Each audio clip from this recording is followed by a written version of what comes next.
Alright, today we'll be replacing the compressor and condenser on a 2004 Lexus ES330, which has the 3MZ FE engine. The freon capacity of this car is 1.32 pounds, equates to 21 ounces. So these cans, although it says 12 ounces, actually they hold 11 ounces, 1 ounce for oil. These two cans come pretty close to what the system needs on a recharge. Now we'll also be replacing the high pressure and low pressure schrader valves, and these are the tools to remove the schrader valve. And since we're getting 2 ounces of oil from these two cans, we'll just add an additional 1 more ounce of PAG 46 oil. And when we remove the compressor and the condenser and we detach the high pressure fittings, that gives us the opportunity to replace the O-ring to prevent future leaks. So we have these push pins on top that have to be removed. So you just push them in like this and then pull them out.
To get an easier path to the compressor without moving the alternator is we could just remove the radiator out of the way. So we're going to start by removing the coolant. So you just put your hand down here and loosen up this petcock.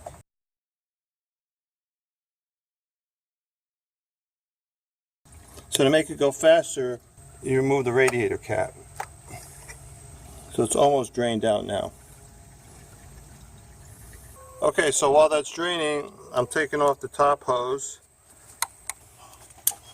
this bottom hose over here, these two electrical fittings,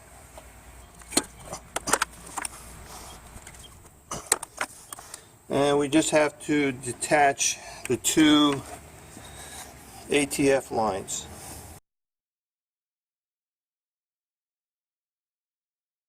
And one more electrical fitting here.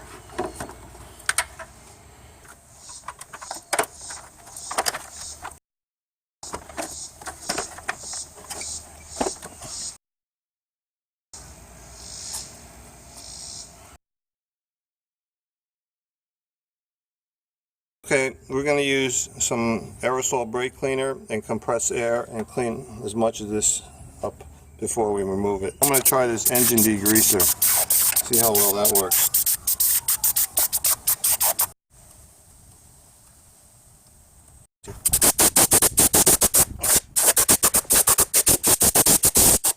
Okay, we use engine degreaser, now we're going to use brake clean.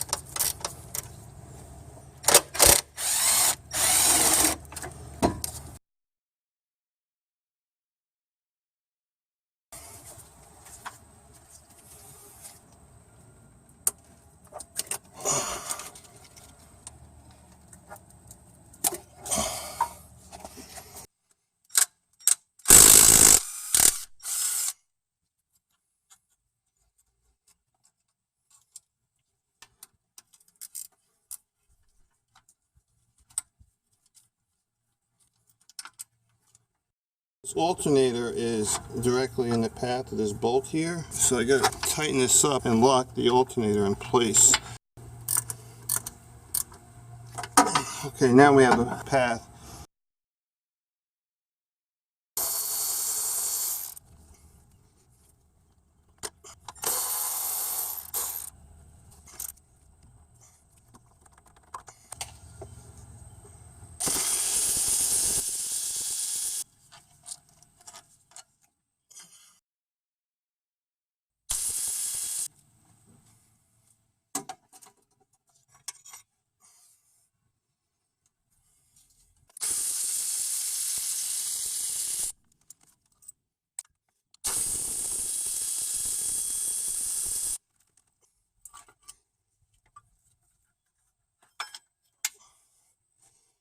This manifold has to get transferred to the new compressor. These are 5.5 millimeter bolts and they're on pretty tight. So I prefer taking it off using my 3/8 inch impact driver with a 3/8 1/4 inch adapter.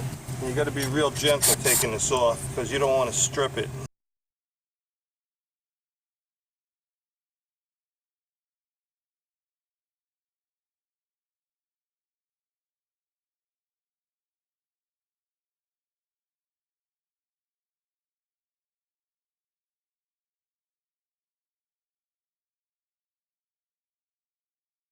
Put some PAG oil on it.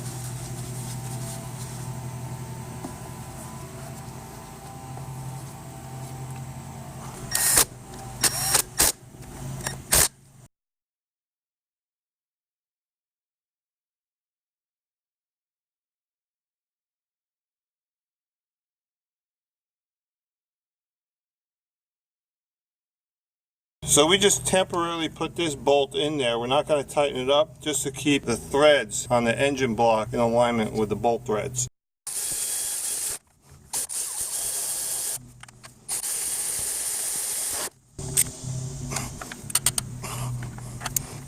Okay, now I'll take this bolt out.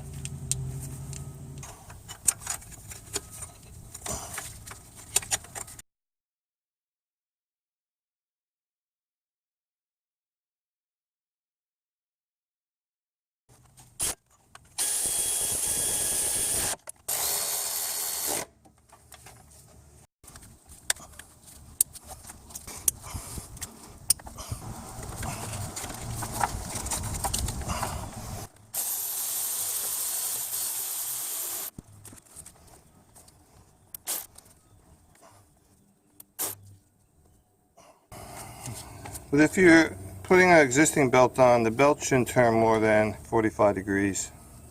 But I like to not over torque it because it could mess up the bearings in your alternator or your compressor. So if the belt squeaks a little bit, I just add a couple more turns to tighten it up.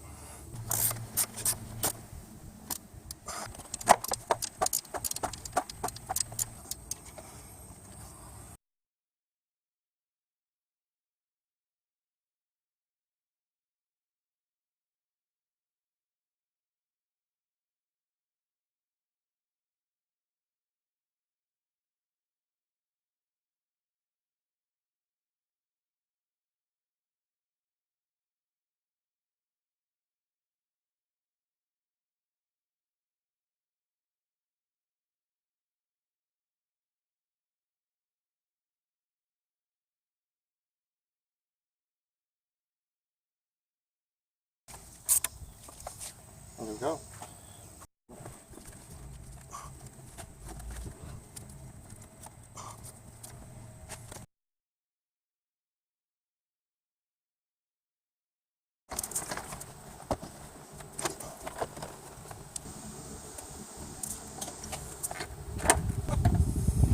Now reconnect the transmission lines. Reconnect the lower radiator hose to the engine block. Reconnect the electrical fittings here.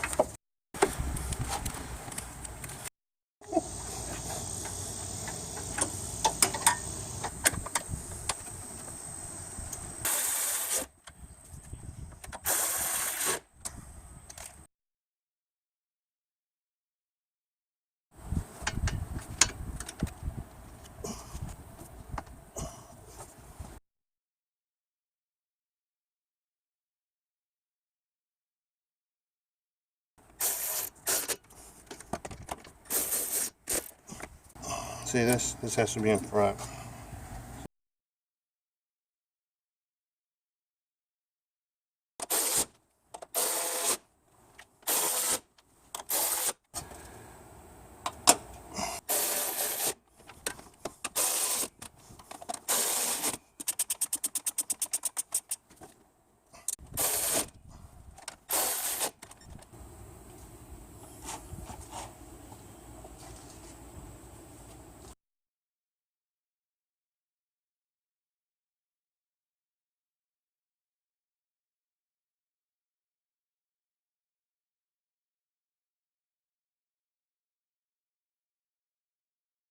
Alright, we had a hard time getting this air hose in, so we took the battery out to make our life a little bit easier.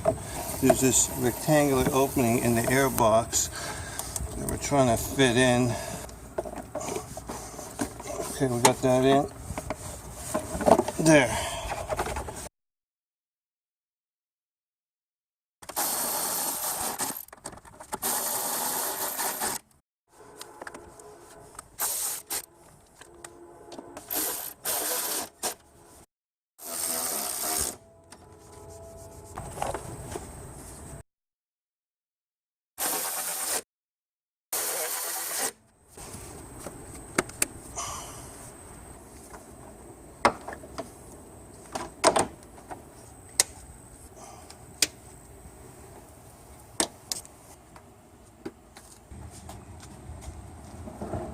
And don't forget to replenish the coolant in the radiator.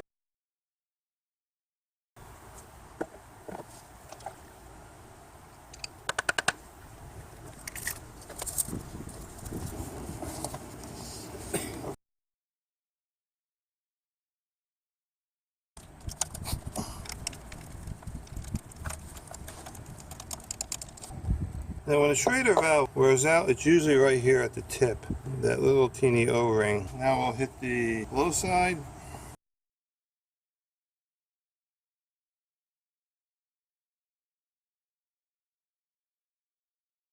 Okay, so here's a schrader valve service kit with all different size schrader valves. Looks like the ones we'll be replacing are right over here. We'll coat it with a little bit of PAG oil. So that's the new schrader valve on the low pressure side. We didn't put a new schrader valve on the high pressure side because we're going to use this port to introduce an 1.5 ounces of additional PAG oil to compensate for the PAG oil loss in the condenser and the accumulator. The 2 cans that we'll be using to replenish the refrigerant have 1 ounce of oil per can. So we're going to be putting in approximately 3 extra ounces of oil into the system. From the AC manifold, we're going to connect the blue service valve to the service port. Turn the blue knob clockwise to open up the schrader valve. We'll hook this up to the vacuum pump. There'll be suction, pulling suction coming from the high side, and that's where we'll introduce the extra ounce or so of PAG oil. We're closing off the high side and opening up the low side. This mark indicates approximately 1 ounce of PAG oil. So I'm going to turn the vacuum pump on. Okay, so now it's pulling vacuum from this open port.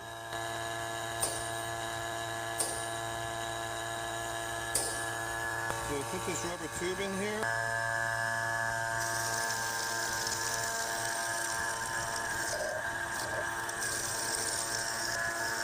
And there we go, 1 ounce of PAG oil pulled in. Okay, now we'll put in a new schrader valve.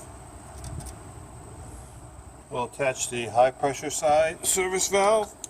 Open up the valve by turning clockwise. And now we'll pull a vacuum on the whole system. Opening up this valve. This valve and this valve is open, so we're pulling from both sides, low and high. High side will stop at this little peg, and on the low side, this should float somewhere around minus 27 to 30. So we'll close off the tube leading to the vacuum pump. Shut off the vacuum pump, close this high pressure valve, leave the low pressure side open. If you want to be absolutely certain that you have no leaks before you charge it up with freon, you could just let the system stay in this vacuum state for 10 minutes or so and then check your needles to see if you saw a drop in vacuum. This yellow line connected to the manifold is what we're going to connect our refrigerant with, and this already has vacuum already in the line, so there's no air to purge. Alright, so we're using synthetic refrigerant called Arctic Freeze, and it has 1 ounce of oil within this 12-ounce container, so the actual refrigerant is 11 ounces. So we'll screw this on the adapter here. The process of screwing it on will pierce the can.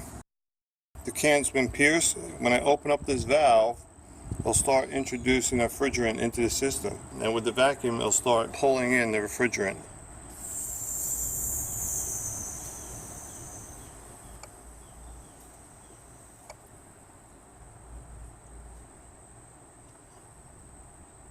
We've got around 10 ounces of refrigerant in the system. We should be able to start the car and the pump will engage.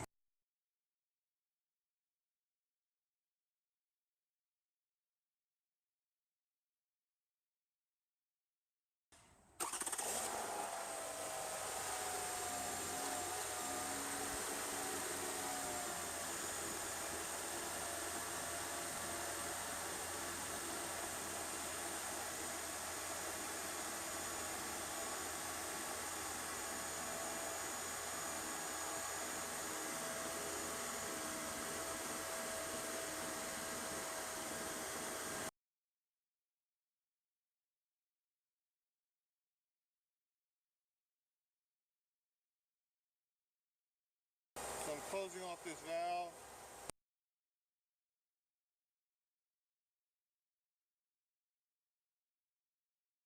We're going to introduce more refrigerant, but we'll do it gradually.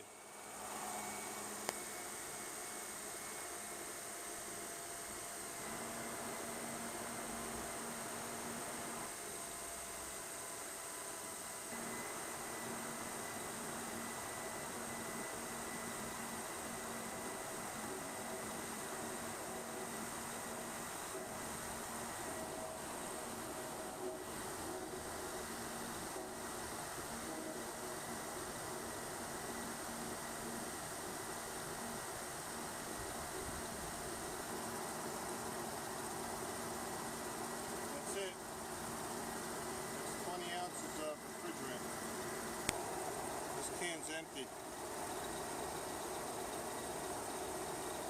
That should be the perfect amount of refrigerant based upon what's recommended over here. 1.32 pounds, which equates to approximately 21 ounces. That's max charge, 1.18 pounds minimum. So I'm somewhere right between these two.